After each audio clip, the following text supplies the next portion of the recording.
ज्ञान गीता में बताई गई है। बुद्धिमान व्यक्ति की पहचान जाने श्री कृष्ण के अनमोल वचन, precious words of Gita. Gita में जीवन के अर्थ को बहुत अच्छे तरीके से समझाया गया है। इसका अनुसरण करने वाला व्यक्ति जीवन में हमेशा सफल होता है। गीता में बुद्धिमान व्यक्ति की पहचान बताई गई है। गीता में बताई गई बुद्धिमान व्यक्ति की पहचान जाने श्री कृष्ण के अनमोल वचन, गीता के अनमोल विचार। श्रीमद्भागवत गीता हिंदुओं का पवित्र ग्रंथ है।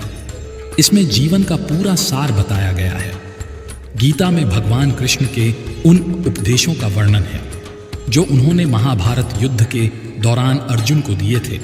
गीता में दिए उपदेश आज भी उतने ही प्रासंगिक हैं और मनुष्य को जीवन जीने की सही राह दिखाते हैं। इस ग्रंथ में भगवान श्री कृष्ण द्वारा अर्जुन को दिए गए उपदेशों की पूरी श्रृंखला है।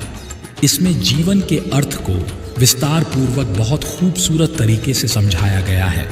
गीता का अनुसरण करने वाला व्यक्ति जीवन में कभी असफल नहीं होता है। गीता में श्री कृष्ण ने बुद्धिमान व्यक्ति की पहचान बताई। गीता में श्री कृष्ण ने बुद्धिमान व्यक्ति की पहचान बताई है। इसके अनुसार सबसे समझदार और स्थिर बुद्धि वाला व्यक्ति वही है जो सफलता मिलने पर अहंकार में नहीं आता और विफलता मिलने पर गम में नहीं डूब जाता।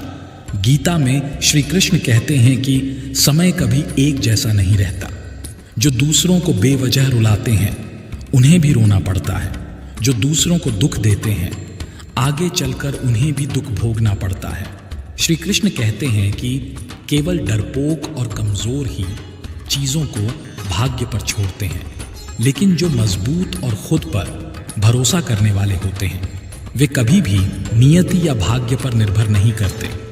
गीता के अनुसार सिर्फ दिखावे के लिए अच्छा मत बनो। वो परमात्मा आपको बाहर से नहीं बल्कि भीतर से भी जानता है। इसलिए कोई भी बदलाव पूरी तरह से स्वयं के लिए होना चाहिए। आप खुश हैं या दुखी, यह दोनों आपके विचारों पर निर्भर है। अगर आप प्रसन्न रहना चाहते हैं तो आप हर हाल में प्रसन्न ही रहेंगे। अगर आप अपने मन में बार बार नकारात्मक विचार लाएंगे तो आप दुखी ही होंगे। विचार ही हर व्यक्ति का शत्रु और मित्र होता है। श्री कृष्ण कहते हैं किसी के साथ चलने से ना तो कोई खुशी मिलती है और ना ही लक्ष्य।